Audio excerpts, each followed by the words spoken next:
Abraham, Sion. Éthiopie, Sion. Isaïe chapitre 51, verset 1 au verset 23. Sophonie, chapitre 3, verset 10. Chapitre 3, verset 10 au verset 16. Abraham, Sion, Sion. Éthiopie, Sion, Sion. Isaïe chapitre 51, verset 1 au verset 23. Sophonie, chapitre 3, verset 10 au verset 16. Confirmé aussi dans Isaïe chapitre 18, verset 1 au verset 7. Abraham, Sion, Sion, Sion. Isaïe chapitre 51, qui est donc expliqué dans Éthiopie, Sion. Sophonie chapitre 3, verset 10 au verset 16. Confirmé par Isaïe 18, verset 1 au verset 7. Abraham est donc éthiopien aussi par ce chemin-ci. Il existe dans la Bible 144 chemins pour expliquer et confirmer que Abraham est noir et éthiopien. Comme on le voit ici dans Isaïe chapitre 51, dans lequel Abraham est Sion, Sion, Sion à 3 reprises. Dans ce même chapitre, on se lit Abraham, Sarah au même verset 2 d'Isaïe 51. On dit donc Abraham, Sarah, Sion, Sion, Sion. Qui veut donc dire Éthiopie, Sion dans Sophonie et dans Isaïe 18. On dit encore dans le même chapitre d'Isaïe 51, on dit Abraham, Sarah, Sion, Sion, Sion, Éden.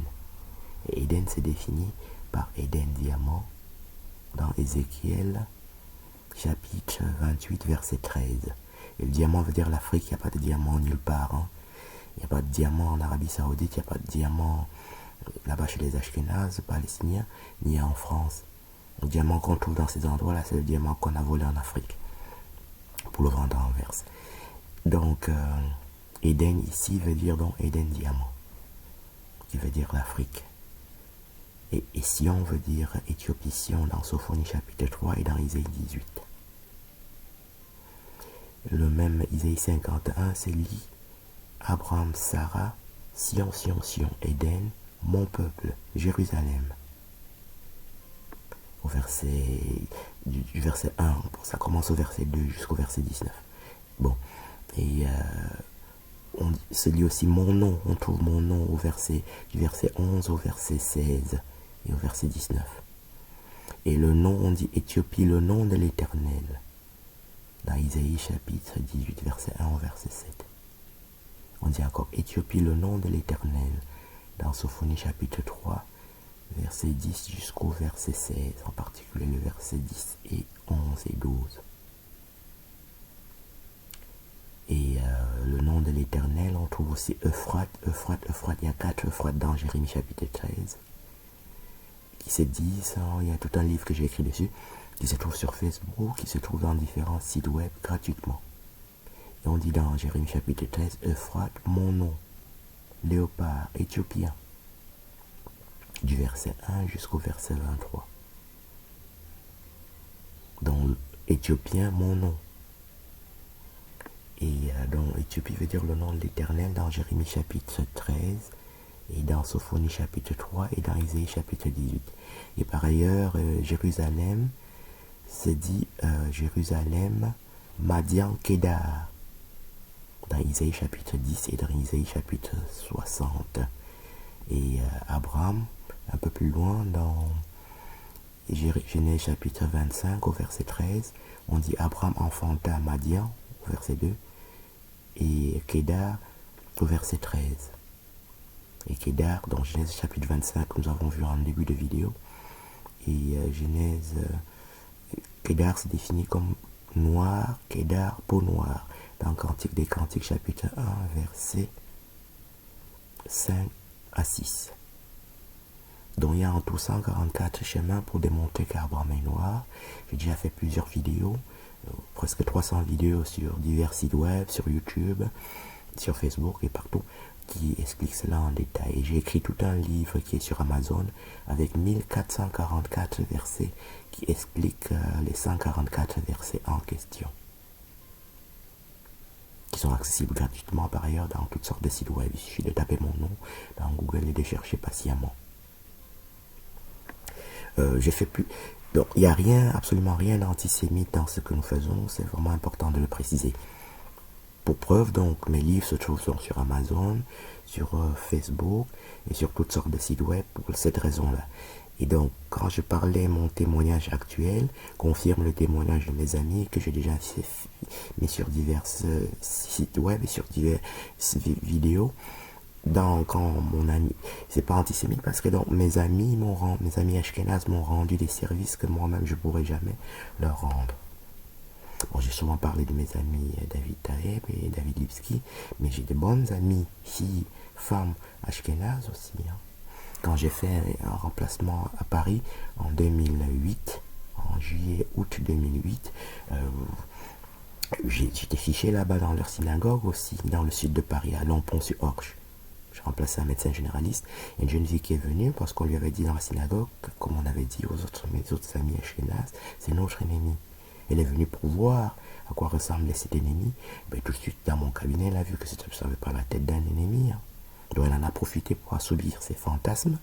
Et j'y me suis prêté.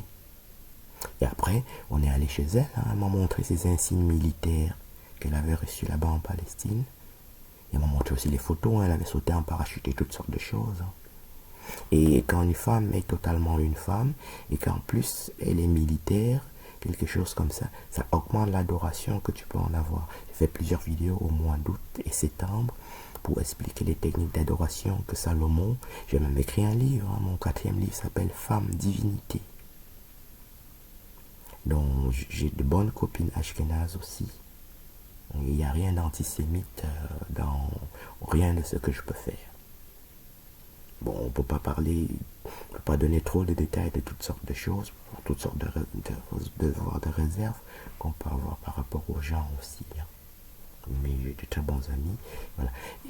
David Lipski m'avait invité à son mariage et je suis arrivé, il m'a invité en avril, fin avril, début mai 1996.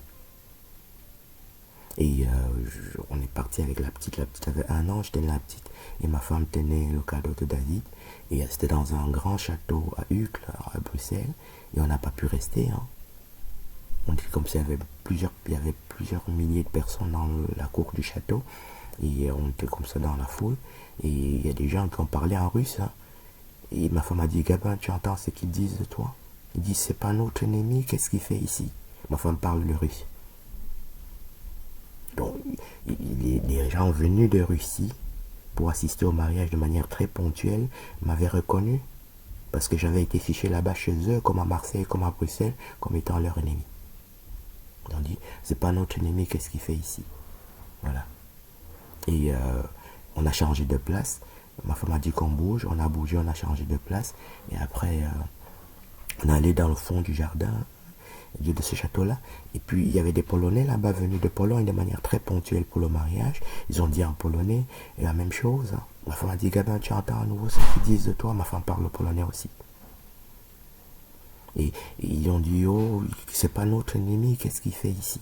Voilà, on a à nouveau changé de place. Et là, on a à nouveau des gens qui disaient en français, mais il n'est pas notre ennemi, qu'est-ce qu'il fait ici? À 3 reprises. Ma femme voulait qu'on change de place. Bon, moi, j'ai trouvé que c'était un peu trop. Je lui ai demandé d'aller donner le cadeau. David était à l'intérieur du château avec sa femme. Donc, ma femme s'est faufilée, elle allait donner le cadeau. Et puis, elle est revenue, on est parti. Hein.